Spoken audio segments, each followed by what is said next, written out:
Welcome to Conscious Movie Reviews. I'm your host, Joy Davis, and here to review the movie Joker, an action and adventure drama that's based on a DC comic book character. My special thanks to the teachings of Paul Levy for helping to explain how our society's collective consciousness has contributed to the creation of a mentally ill supervillain. Dressed as a clown, Arthur Fleck held up a store sign that read, "Everything must go." When some punk kids snatched it away, he chased them into an alley and was brutally attacked, a common occurrence in their city that reeked of crime, poverty, and unemployment. Mystic healer Sonia Grace described Gotham City as spiritually bankrupt. It's a mythical playground of urban decay where we can explore our dysfunction, emotional woundings, and psychological issues.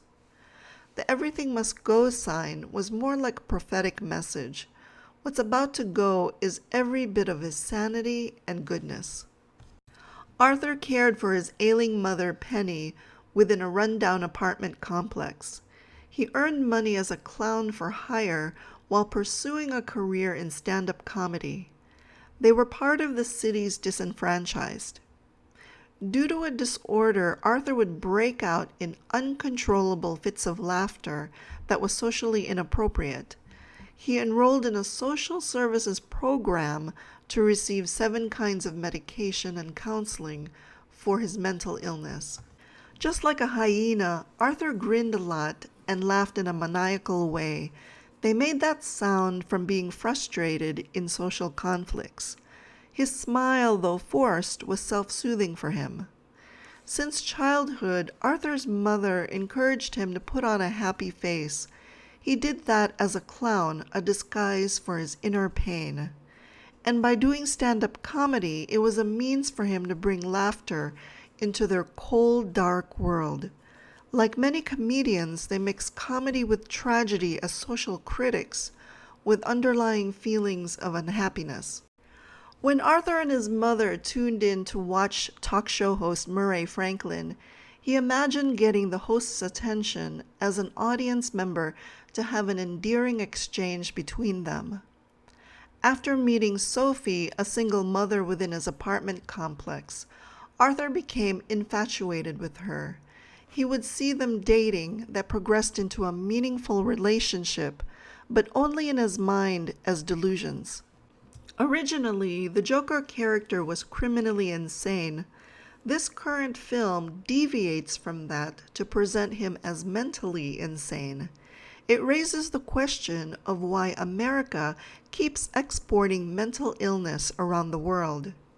Ethan Waters, author of Crazy Like Us, concluded from his research that the U.S. has been homogenizing the way the world goes mad by marketing American-style depression, PTSD, and anorexia. It's the globalization of America's psyche to glamorize a disease as it causes imitation. After hearing that Arthur got mugged, his fellow co-worker Randall lent him a gun. He dropped it by accident while performing before a crowd at the Children's Hospital.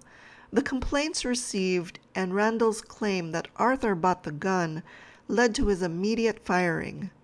More bad news arrived when his social worker told him that he can't get his usual meds anymore because their program's funding was cut by the city.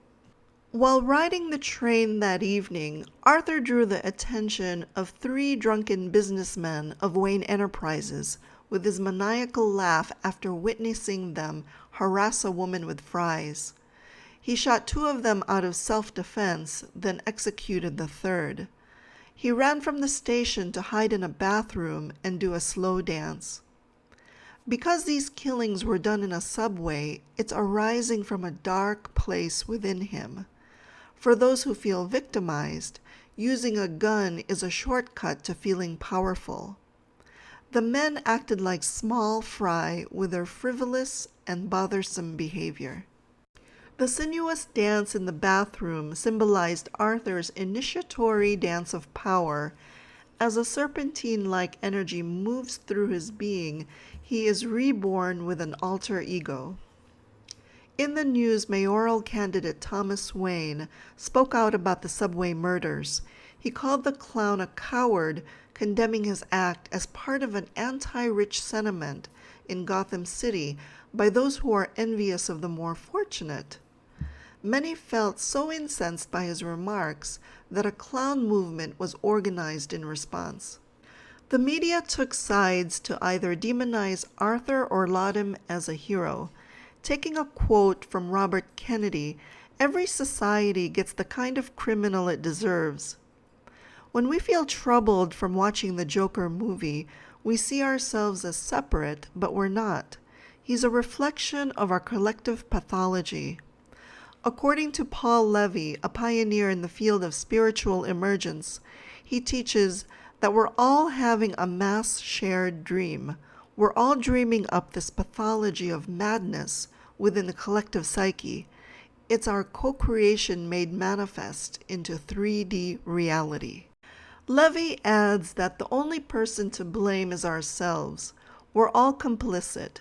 Seeing evil can trigger our own self-righteousness or reactivity, and that's the evil playing out inside of ourselves. As you keep it outside of yourself, you're unwittingly becoming an instrument of evil, all the while you believe you're doing good. The source of it is within ourselves. Own it. Penny's delusions are an example of how we project the shadow outside of us. They were improbable realities she escaped to.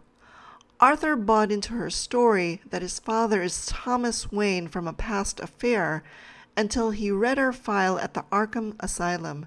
She's really his adoptive mother, a child abuser with mental illness. He finally woke up from her delusions. Hospitalized with a coma, Arthur smothered Penny to death. He continued his serial killing spree by knifing Randall, then shooting Murray Franklin in the face during a televised interview. Left with a splattering of blood on him from Randall's murder, it symbolized that Arthur would have to make a sacrifice to get the things he wants in life. Arthur's acts of vengeance can relate to how he reflects our collective potential for madness that's trying to kill off its shadow. We would become possessed by the very darkness that we're trying to destroy. This is insanity. Thomas Wayne's family tried to escape from the wrath of killer clowns, but was gunned down, except for their son Bruce. As a riot broke out in Gotham City, the Joker basked in its fiery destruction. The scene gives meaning to an African proverb: the child who is not embraced by the village will burn it down to feel its warmth. The darker the dream gets, it's a sign that the light is nearby, that the light is emerging. When enough people in this waking dream of ours have that recognition and connect with each other, we can activate our collective genius and change the dream, explained Levy. The film's popularity is proof of our evolutionary impulse. We're choosing to understand that society's treatment of the mentally ill is the real sickness. It's a step towards building a preferred culture that values all life before healing can emerge.